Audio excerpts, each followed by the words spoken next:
بسم الله الرحمن الرحيم إن الحمد لله نحمده ونستعينه ونستهديه ونستغفره ونعوذ بالله من شرور أنفسنا ومن سيئات أعمالنا من يهده الله فلا مضل له ومن يضلل فلا هادي له أشهد أن لا إله إلا الله وحده لا شريك له وأشهد أن محمدا عبده ورسوله يا أيها الذين آمنوا اتقوا الله حق تقاته ولا تموتن إلا وأنتم مسلمون يا أيها الذين آمنوا اتقوا الله وقولوا قولا سديدا يصلح لكم أعمالكم ويغفر لكم ذنوبكم ومن يطع الله ورسوله فقد فاز فوزا عظيما أما بعد فإن أصدق الحديث كتاب الله وخير الهدي هدي محمد صلى الله عليه وآله وسلم وشر الأمور محدثاتها وكل محدثة بدعة وكل بدعة ضلالة وكل ضلالة في النار أو كما قال صلى الله عليه وآله وسلم. Alhamdulillah, syukur kepada Allah Ta'ala jumpa lagi malam ni. Sebelum kita masuk, ada je kes-kes yang merepek.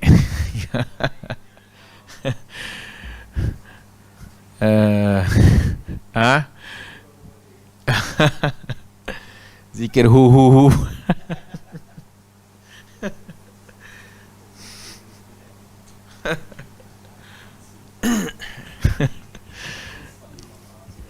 Adakah di sana adanya zikir hu ataupun Allah?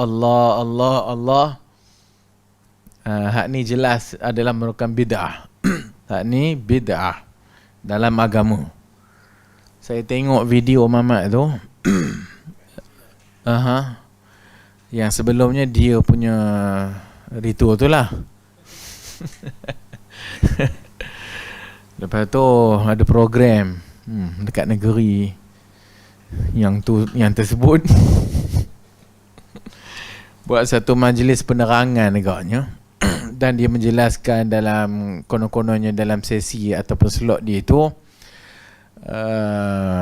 suatu pembentangan untuk menjustifikasikan bahawasanya zikir dengan hu dan sebagainya itu adalah suatu yang tidak salah, bahkan mungkin padanya disyariatkan.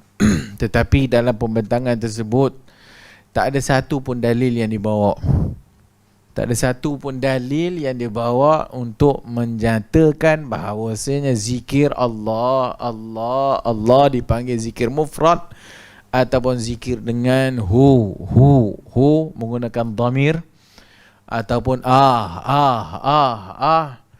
tak ada satu dalil yang dibawa, melainkan hanyalah kalam fulan. Cakap Mamat sekian, cakap ulama sekian, cakap ulama sekian. So ini yang membezakan ahli sunnah, membezakan orang yang mengikut sunnah Rasulullah, ahlu sunnah atau ahlul hadith, dengan ahlul bid'ah.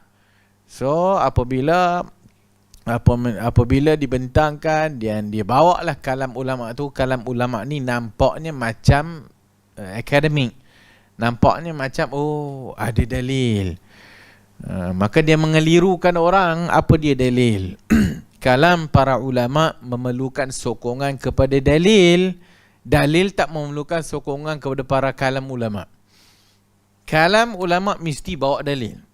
Hanya sekadar menyatakan Syekh Fulan bin Fulan mengatakan bahawasanya ianya masyru', ianya tidak menjadi masalah, itu bukan dalil syarak. Kalau nak dikirakan kalam ulama tu banyak lah.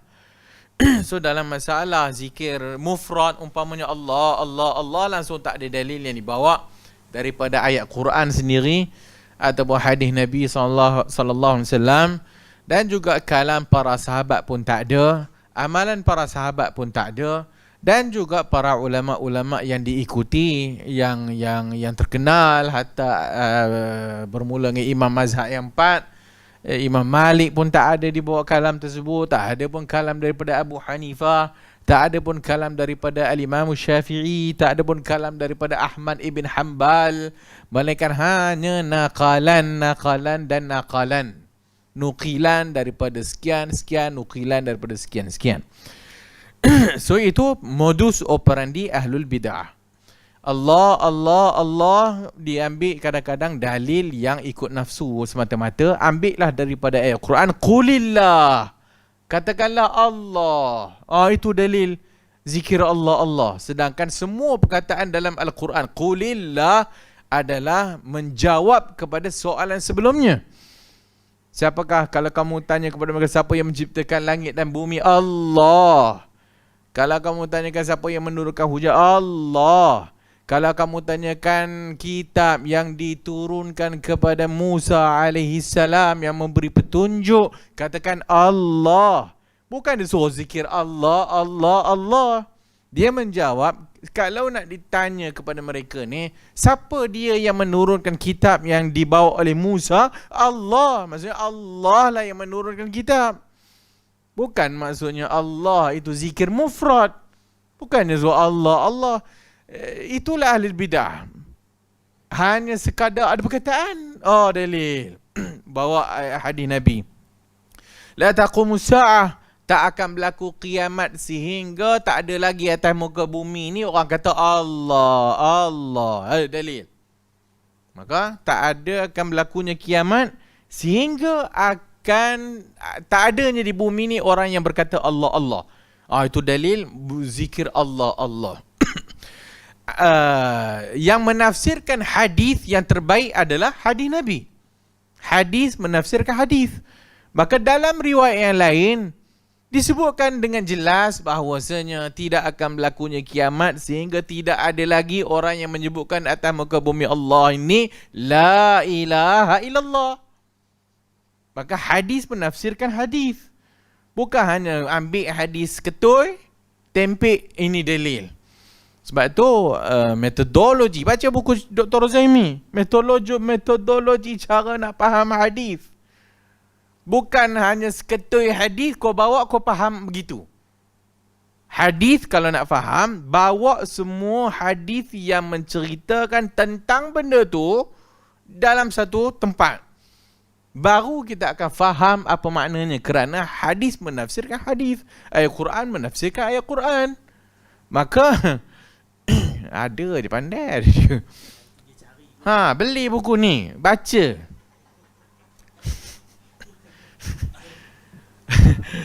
Ya, lepas bila kita kata ni, dia kata, ustaz tu ngata siapa? Ngata tu penulis buku ke? Dia yang tak faham. Beli buku ni. Cara nak faham hadis. Bukannya hadis dibawa seketul kemudian dipahami begitu saja. Kemudian apabila kau buat demikian, maknanya engkau cuba menyembunyikan sesuatu. Maka dia pun bawa lah dengan seketul hadis tu, maka dia pun faham ada zikir mufrad. Berikutnya hu. Tak ada dalam hadis Nabi zikir mufrad. Tak ada dalam hadis Nabi yang Nabi ajar kepada kita zikir melainkan makrunan, melainkan dia akan didatangkan dengan jumlah mufidah, dengan ayat yang lengkap. Subhanallah, Allahu Akbar, la ilaha illallah, la hawla wa la quwwata illa billah, ya zal jalali wal ikram. Tak ada Allah, tak ada satu hadis pun yang bagi tahu kepada kita zikir dengan menggunakan seketui nama Allah. Ya Karim, ya Karim, ya Karim, ya Karim. Tak ada. Ya Rahman, ya Rahman, ya Rahman. Tak ada. Jadi zikir mesti datang dengan jumlah mufidah. Al-kalamu huwa al-lafzul murakkabul mufidu bil wad'i. Dalam Ajrumiyah. Al-kalam. Apa yang dipanggil kalam? Jumlah mufidah. Jumlah yang difahami. Maka datangnya seketui perkataan tak dipahami. Bahkan huwa, dhamir, boleh jadi kepada siapa-siapa saja. Ho. Siapa? Tok Syihang, hu juga. Aku pun ya. Dia. Apa benda? Zikir dia. Dia apa?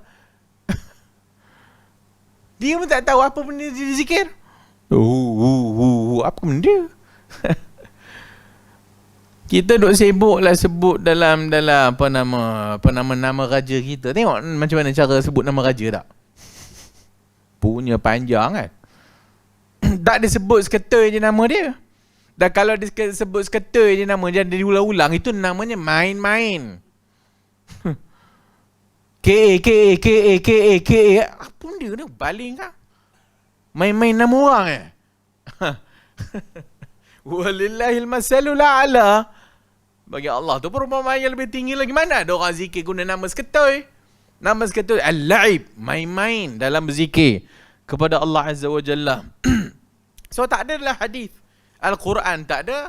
Ada dalam ayat Quran apa hang main-main, hang terjemah ikut suka hati.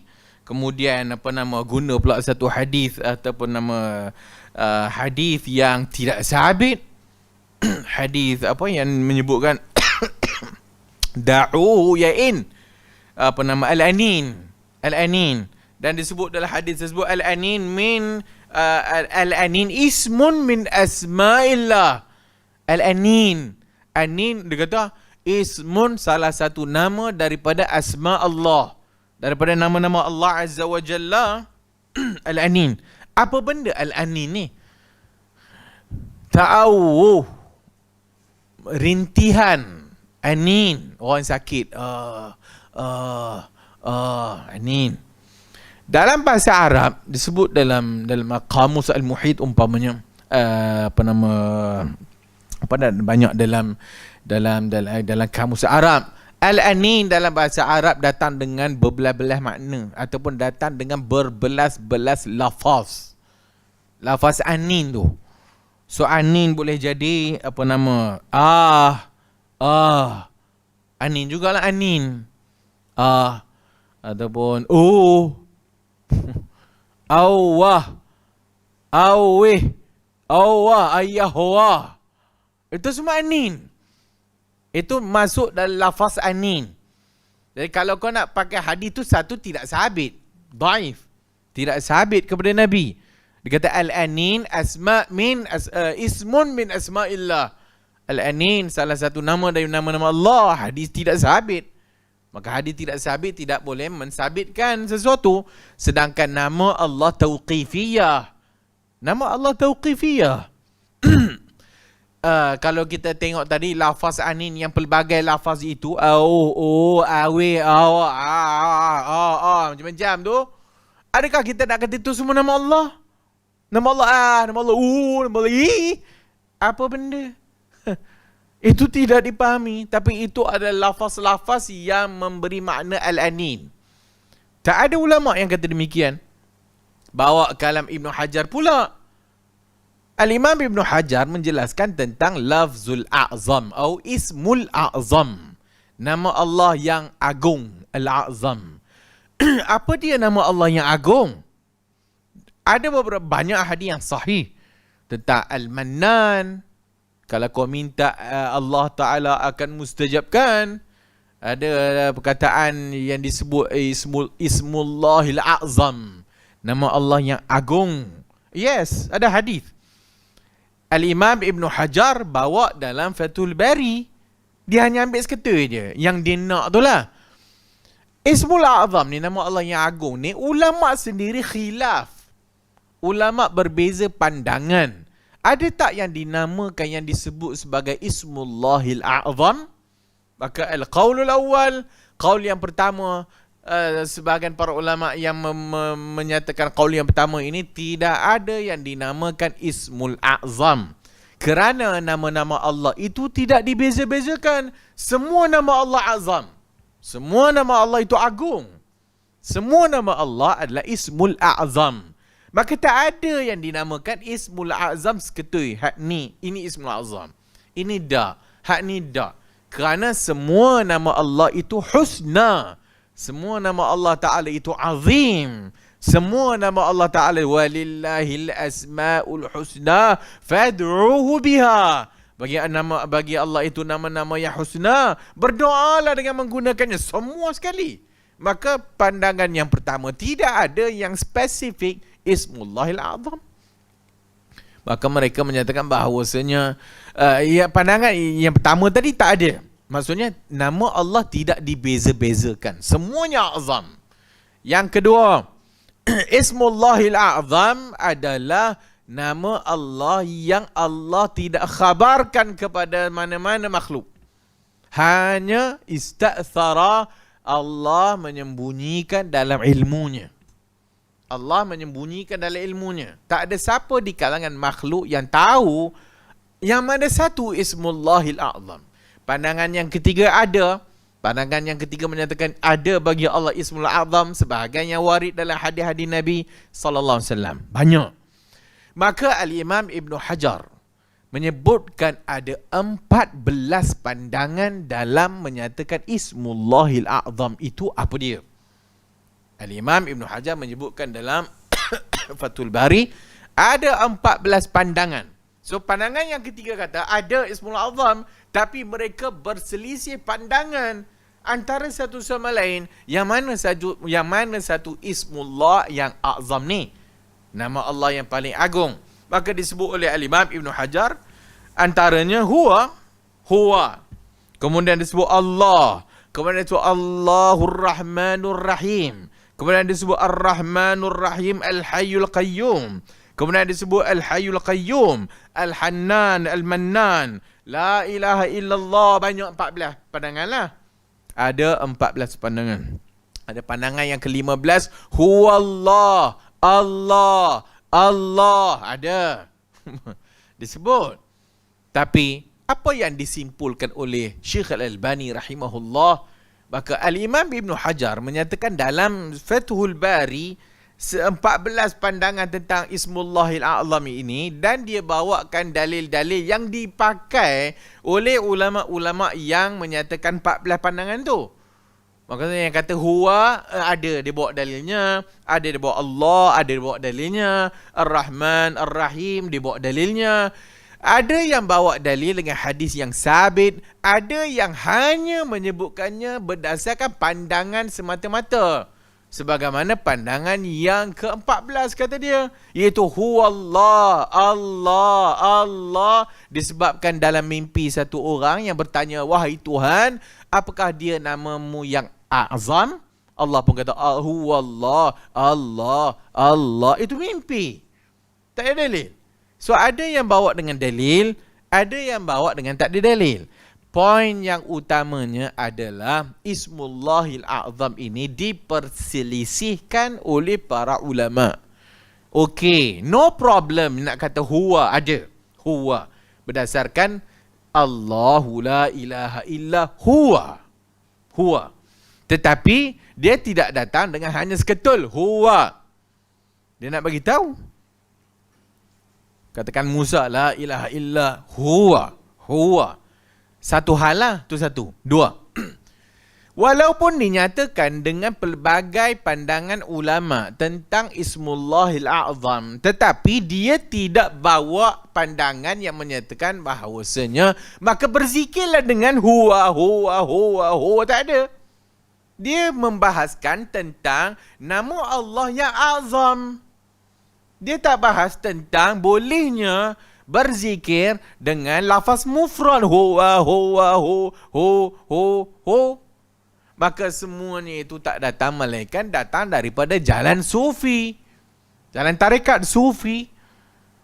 Sebahagian mereka seperti yang Syekhul Islam Ibn Taymiyah sebut, yang disandar kepada Ash-Shibli, satu orang yang menyatakan bahawasanya apabila ditanya kepada dia, kenapa tak sebut la ilaha illallah? Kenapa tak sebut hu atau Allah, Allah, Allah? Kenapa tak sebut la ilaha illallah? Dia kata kerana aku bimbang, takut-takut nanti kalau tengah berzikir aku mati dalam keadaan aku menyebut antara nafi dan isbat. Dia takut dia mati nanti tersebut tak lengkap. La ilaha mati. Maka bila la ilaha mati, Maka dia takut jadi begitu. Maka dia pun kata Allah, Allah, Allah. Itu pandangan dia lah Shibli.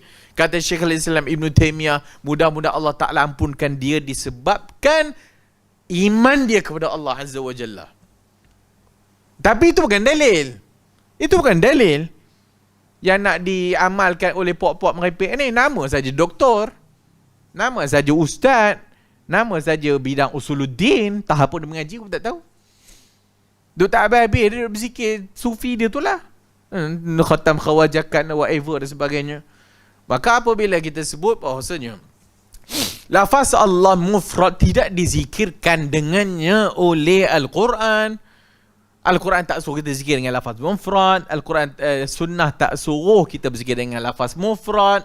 Tak ada dalam hadis Nabi yang menyuruh kita berzikir dengan lafaz mufrad. Dan tidak ada yang dilakukan, yang difahami dan diamalkan oleh para sahabat Nabi radhiyallahu anhum ajma'in. Tak ada yang berzikir dengan menggunakan lafaz mufrad. Tak ada. Dan tak ada di kalangan para ulama tabi'in yang berkata demikian, yang beramal demikian. Tak ada ulama tabi'ut tabi'in yang beramal demikian. Sehingga macam kita sebut tadi, ulama mazhab yang 4. Tak ada.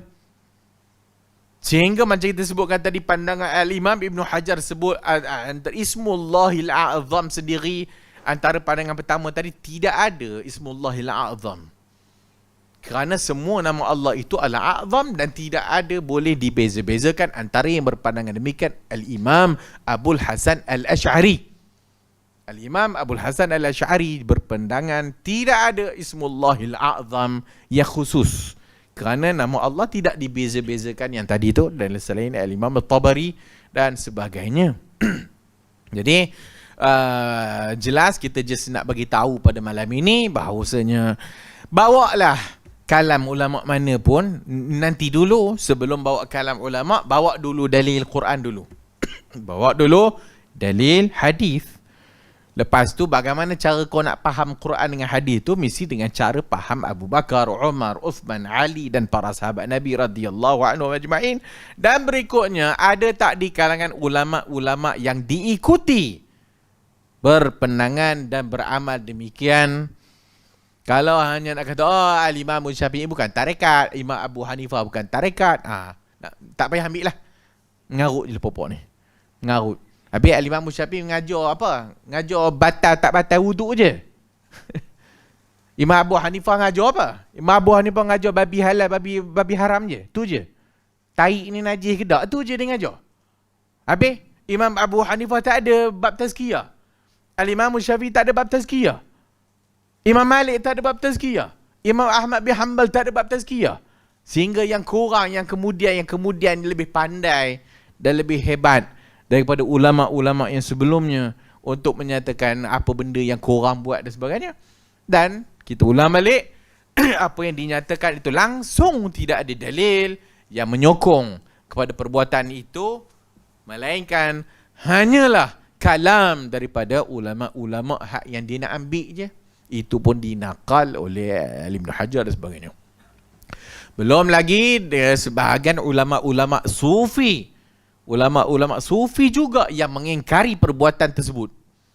Ulama-ulama sufi yang dulu dan kini yang mengingkari perbuatan dengan berzikir, dengan tak sebut nama tak betulnya dan sebagainya.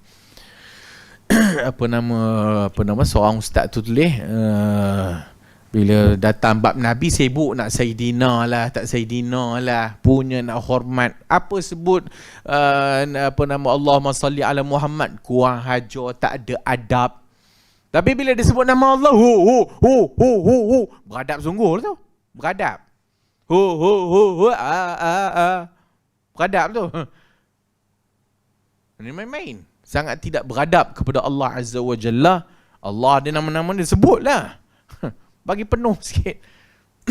Jadi ini yang dikelabukan masyarakat oleh pok-pok yang konon-kononnya sufi konon-konon, ataupun konon-kononnya nak membersihkan hati, tapi sebenarnya jauh daripada jalan sunnah, ab'ad minas sunnah atau anis sunnah, jauh daripada sunnah, dekat kepada jalan syaitan.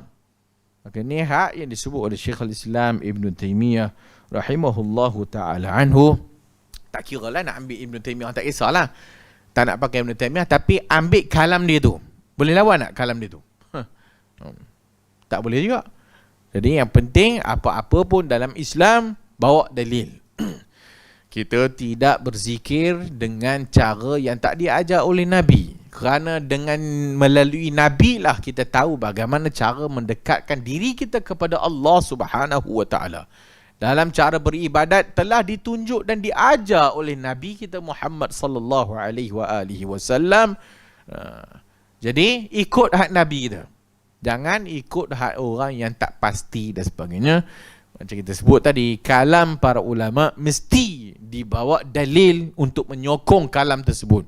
Bukan hanya semata-mata pandangan dia dan sebagainya. Walau besar mana pun ulama tersebut, maka dia mesti datangkan dalil untuk menyokong pandangan dia. Wallahu a'lamu bis-shawab.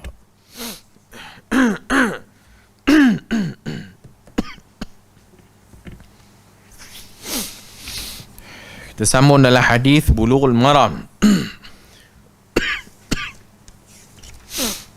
Kita dah habis tentang salat sunat rawatib, iaitu salat 2 rakaat sebelum fajar.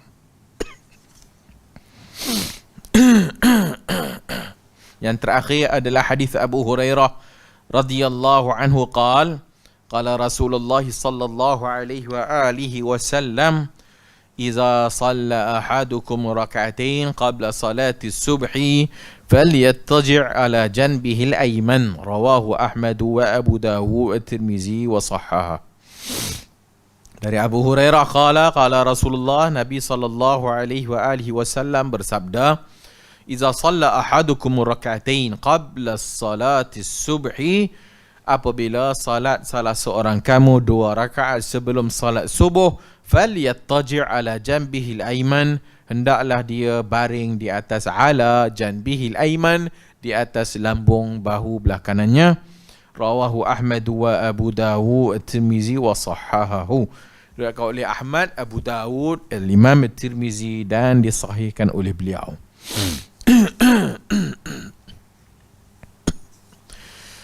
Dan cara menunaikan salat had subuh sebelum fajar ni adalah dengan begitu ringkas sekali, sebagaimana hadis yang telah lalu juga.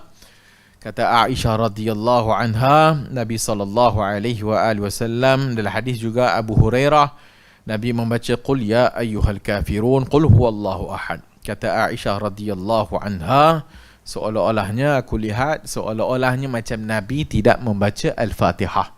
Maksudnya begitu ringkas, dan Nabi rehat di atas lambung kanan beliau sebelum diiqamatkan untuk salat fajar.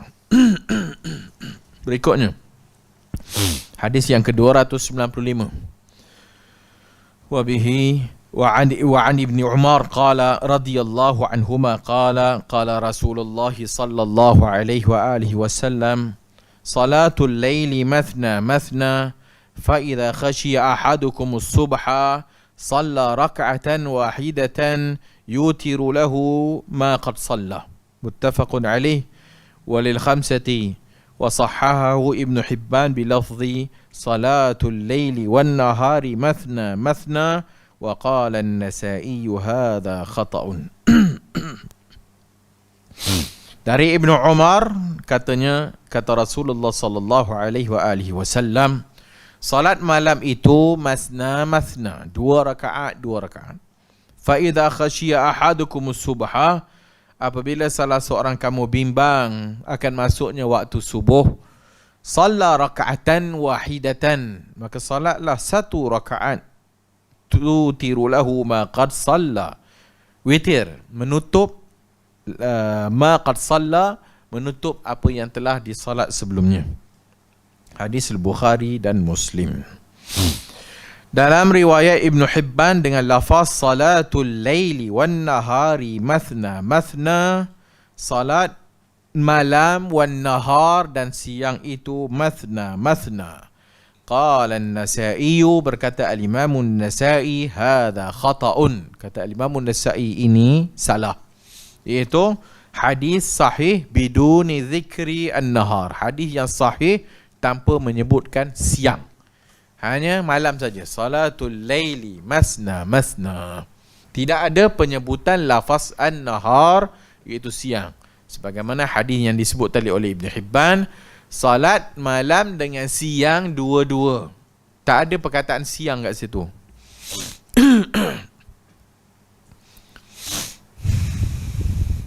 Kata Al-Imam At-Tirmizi As-Sahih, ma rawahu thiqatu an Ibn Umar.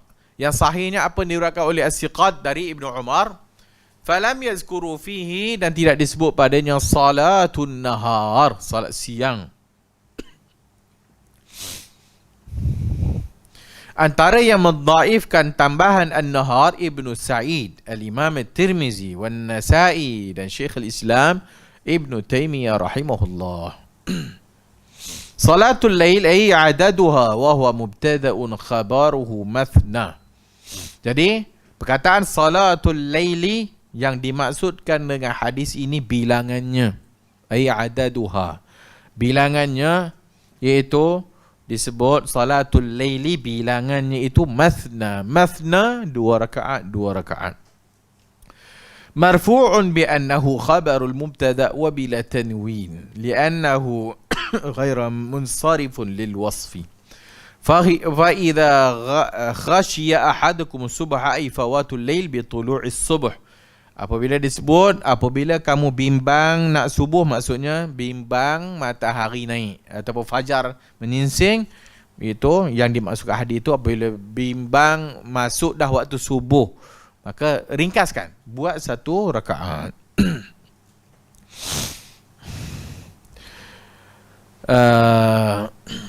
Apa maksud salatul laili mathna mathna? Salatul laili, salat malam itu 2-2. Adakah nak bagi tahu kepada kita kaifiat? Bagaimanakah cara? Salatul laili mathna mathna maksudnya salat malam itu ditunaikan dengan cara buat 2 rakaat, 2 rakaat, 2 rakaat. Sebahagian menyatakan maksud salatul laili mathna mathna, salat malam itu 2-2-2 umum. Tak kiralah berapa rakaat pun. Yang penting dia boleh 2 dan 2. Dia bagi tahu apa nama, tak ada bilangan yang khusus, dia 2. Wallahu a'lam. Hadis ni lebih kepada apabila ditanya salatul laili masna masna itu bagaimana cara ditunaikan. Bagaimana cara ditunaikan. Walaupun bolehnya kita menunaikan salat malam ataupun salat ni boleh 4 sekaligus, boleh 6 sekaligus, boleh 8 sekaligus, tapi yang afdal, yang terbaiknya 2. Kerana hadis ni salatul laili mathna mathna. Wa an Abi Hurairah radhiyallahu anhu qala qala Rasulullah sallallahu alaihi wa alihi wasallam afdalu salati ba'da al-fariidati salatul lail. Berkata Nabi sallallahu alaihi wasallam, hadis yang diriwayatkan oleh Abu Hurairah, afdalu salati ba'da al-fariidah, salat yang afdal, yang paling afdal setelah yang fardu adalah salat malam. Salat yang paling afdal setelah salat fardu, salat malam. Akhrajahu Muslim. Ma yukhadhu minal hadithain. Apa faedah yang kita dapat daripada 2 hadis ni? Hadis Ibnu Umar dengan riwayat sahihain al-Bukhari Muslim yadullu ala mashru'iyyati salati al-laili ithnataini fayusallimu min kulli rak'atain. So, antara faedah yang kita dapat daripada hadis 2 ni, pertama hadis Ibnu Umar, iaitu yang pertama tadi, iaitu masyru'nya salat malam itu dengan ditunaikan 2 rakaat dan maksudnya bagi salam pada setiap 2 rakaat. 2 maksudnya setiap 2 1 salam. Setiap 2 1 salam. Qala Syekhul Islam wa hamalahu al-jumhur ala annahu li bayanil afdaliyah wa mimman dhahaba ila istihbab at-tasniyati fi salati al-layli a'immati ath-thalatha Abu Hanifah wa Syafi'i wa Ahmad. Maka majoriti para ulama memahami hadis ini adalah menjelaskan tentang afdaliyah. Ya, afdalnya dua. Itu afdal. Itu jumhur kata. Majoriti kata hadis ini dalil bahawasanya yang afdal, apa maksudnya afdal? Yang terbaik buat solat malam ni adalah dua. Dua rakaat satu salam. Dua rakaat satu salam. Iaitu Abu Hanifah, Al-Imam Syafi'i dan Imam Ahmad. Abu Hanifah wa Syafi'i wa Ahmad.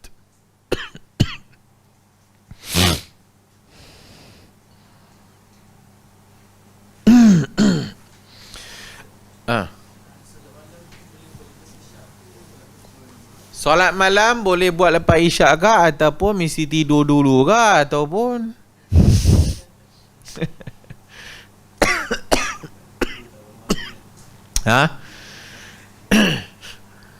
kalau tidur dia takut tak bangun. Solat malam ditunaikan lepas isyak. Solat malam ditunaikan selepas isyak. Sebahagian mensyaratkan tidur dulu. Sebahagian mensyaratkan tidur dulu.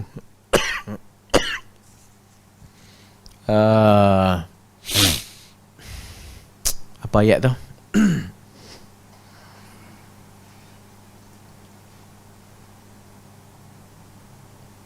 Tatajafa junubuhum 'anil madaji'. Tatajafa junubuhum 'anil madaji'.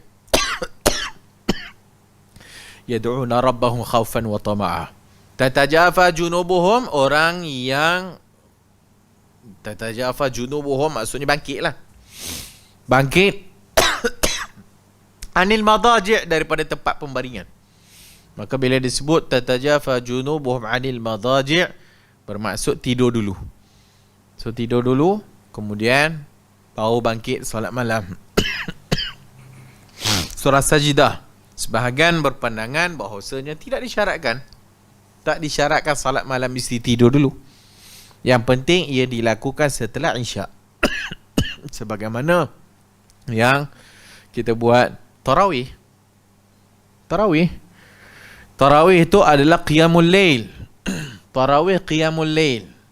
Luar Ramadan dinamakan masyhurnya qiyamul lail. Dalam Ramadan qiyam Ramadan. So qiyam Ramadan yang dimaksudkan tu tarawih lah. So kalau tarawih kita buat lepas isyak terus. Sebab tu kalau tanya sebahagian mana lebih afdal, nak buat tarawih tu lepas isyak ke ataupun tengah malam?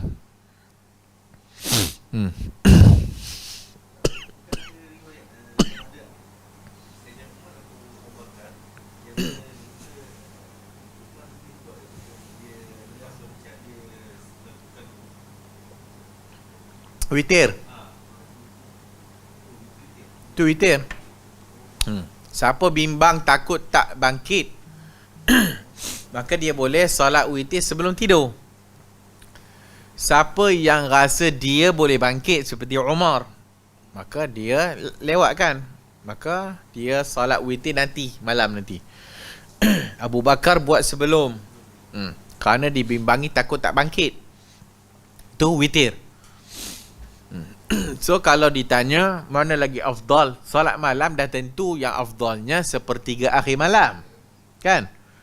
Waktu solat malam yang afdalnya sepertiga akhir malam. Tinggal lagi waktu Ramadan ni disyariatkan berjemaah.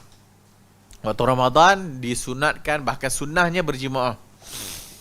Kalaulah kita bangkit tengah malam untuk tarawih seorang-seorang, dengan kita buat tarawih bersama dengan imam berjemaah lepas isyak, maka satu, solat malam tu memang afdalnya tengah malam. Tapi oleh kerana sunat dilakukan berjemaah, maka hak yang jemaah itu diutamakan lah. So kita buat tarawih bersama jemaah lepas isyak.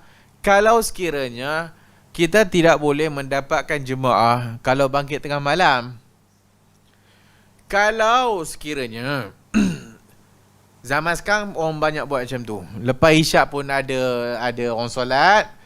Pukul 3 pagi saat lagi pun orang pun ada buat solat juga. So, dia boleh pilih antara nak buat sebelum ataupun waktu tengah malam.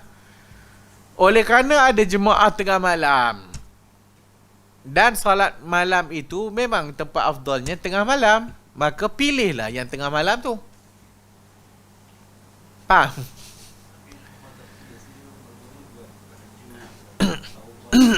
Macam mana? Itu satu lagi masalah lah.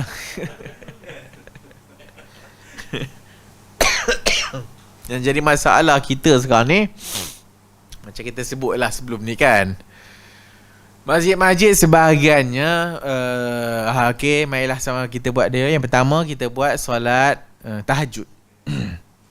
Lepas dah habis tahajud, okay, berikutnya kita akan buat solat sunat hajat.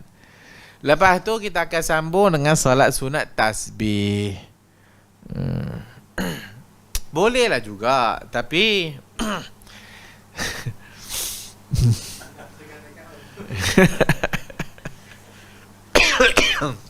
tapi kalau kita ikut je lah.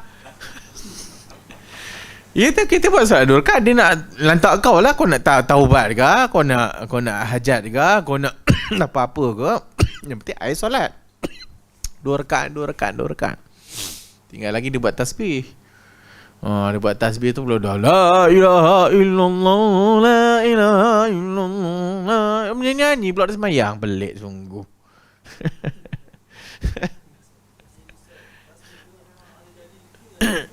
Ulama khilaf tentang hadis tu berstatus dhaif ke dan sebagainya. Sebagai mendhaifkan hadis tu, Syekh Al-Albani rahimahullah menghukumkan hadis tu hasan.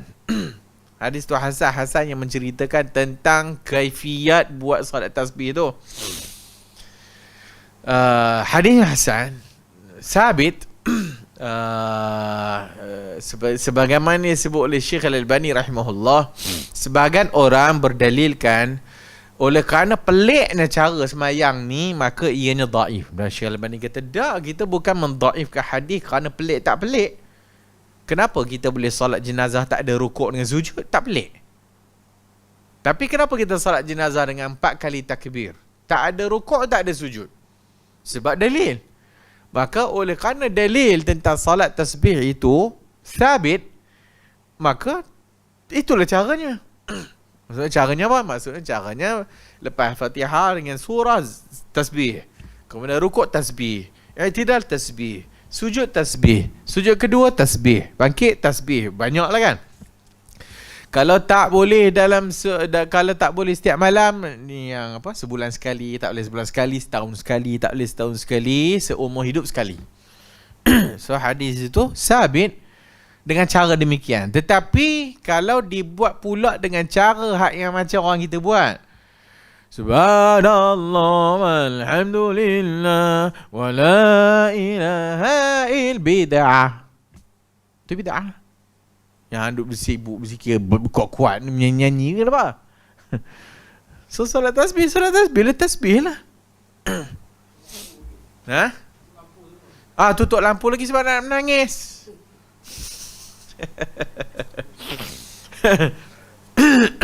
So hadis tu sabit. Kepelikan solat tasbih bukan bererti ia dhaif, tak. So balik kepada hak yang tadinya, kalau ada jemaah di tengah malam, lebih afdal lah kita solat di tengah malam, tarawih tu. Kalau tak ada jemaah di tengah malam, kalau kita nak solat tarawih di tengah malam, kita sorang-sorang dekat rumah, eloklah berjemaah lepas isyak. Eloklah berjemaah lepas isyak.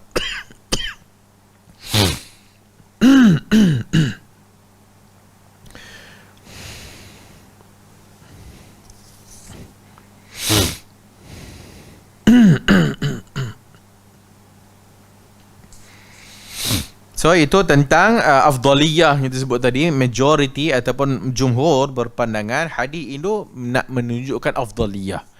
Afdalnya solat itu, solat malam itu adalah 2 rakaat 2 rakaat. Tapi kalau tanya boleh tak buat sekali 4 Gus terus?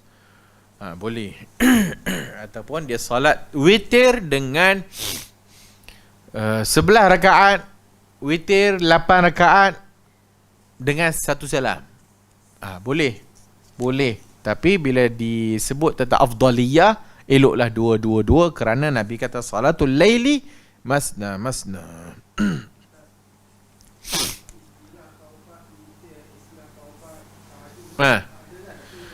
Istilah itu dibubuh ataupun diberi ataupun disebut oleh para ulama lah berdasarkan konteks hadis. Barang siapa yang melakukan dosa kepada Allah, kemudian dia berwudu, menyempurnakan wudu, kemudian salat 2 rakaat, kemudian istighfar. So, para ulama pun menamakan salatul taubah. Boleh tak menamakan demikian? No problem, tak ada isu pun. Nak namakan dia salat taubat, namakanlah.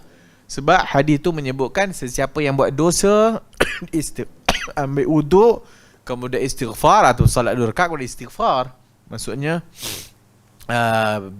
dia taubat dengan disertakan dengan salat. Datang salat apa lagi? Salat wudu. Bilal, wahai Bilal, apa amalan yang kau buat sehingga aku mendengar tapak kaki kau dalam syurga tak? So Bilal kata, tak adalah apa amalan yang aku buat, tapi melainkan setiap kali lepas wudu aku salat 2 rakaat. Namanya salat sunat wudu. Salat sunat hajat. Sesiapa yang ada hajat, maka salatlah 2 rakaat. So jangan salat sunat hajat. Salat sunat awabin, ada tak? Salat duha adalah, jelas lah. Salat awabin, orang Melayu kata salat awabin bila?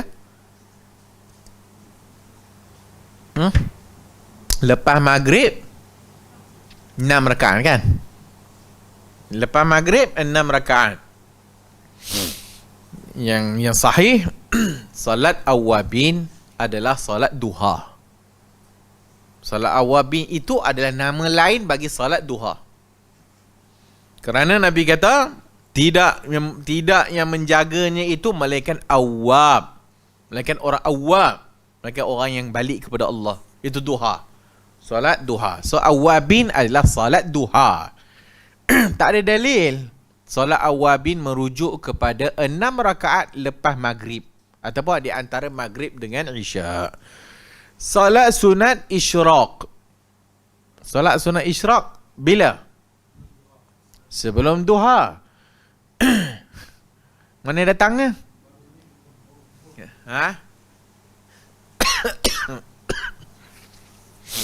Abu Hurairah menamakan isyraq. So salat sunat isyraq sebenarnya salat duha, iaitu di awal waktu duha. Di awal duha namanya isyraq. Kemudian duha lah, ataupun awabin, ataupun awabin. Bila time afdal salat duha? Hina tarmidul fisal, bila matahari mula panas. So bila matahari mula panas, itu waktu afdal salat duha. Isyraq di awal duha. So sebenarnya duha juga.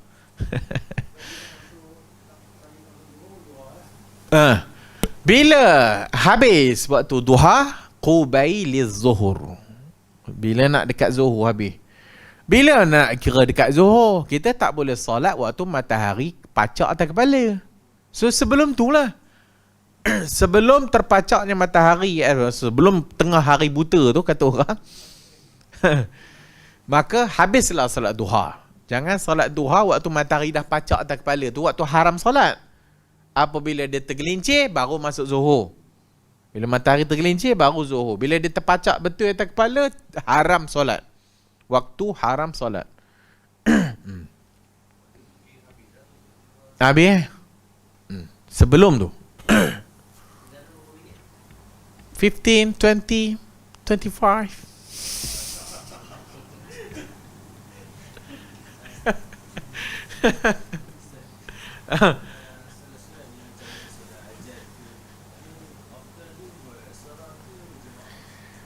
solat sunat ni afdalnya seorang ke ataupun berjemaah?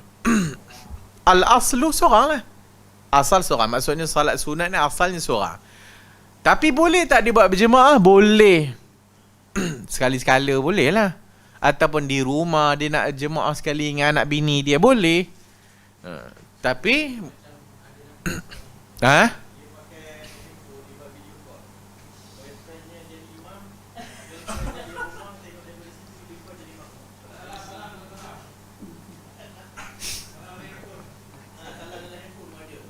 Salam.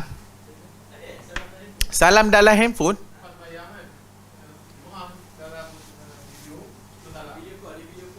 Itu dia buat gitu. Itu gila namanya.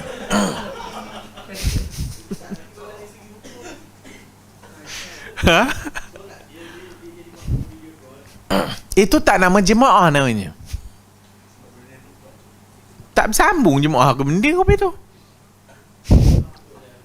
Ha? Dah tentulah. Kalau macam tu tak pergi masjid lah. Suruh masjid pasang je tu imam tengah sembahyang, kita ikut kat rumah.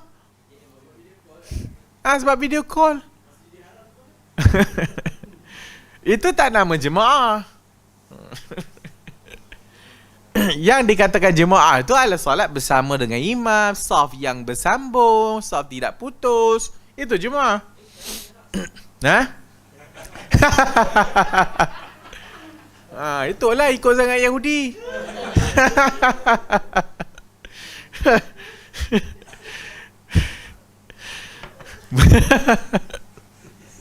Mekah pun dah rapat, Ampok pun tak rapat-rapat. Aku tak faham sungguh. Itu bab lain. Bukan wajib pun rapatkan sah. Dah. So tak ada rasa merepek kan. Kata dekat ahad perempuan tu, pergilah panggil bapak dia supaya bapak dia jadi imam. Ataupun abang dia jadi imam. Duk sibuk dengan jantan orang jadi imam. Buat apa?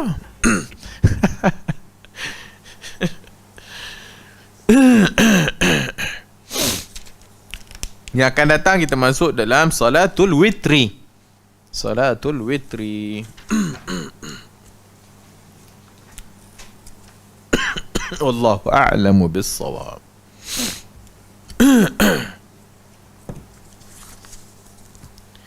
Subhanakallahumma wa bihamdika asyhadu an la ilaha illa anta astaghfiruka wa atubu ilayk.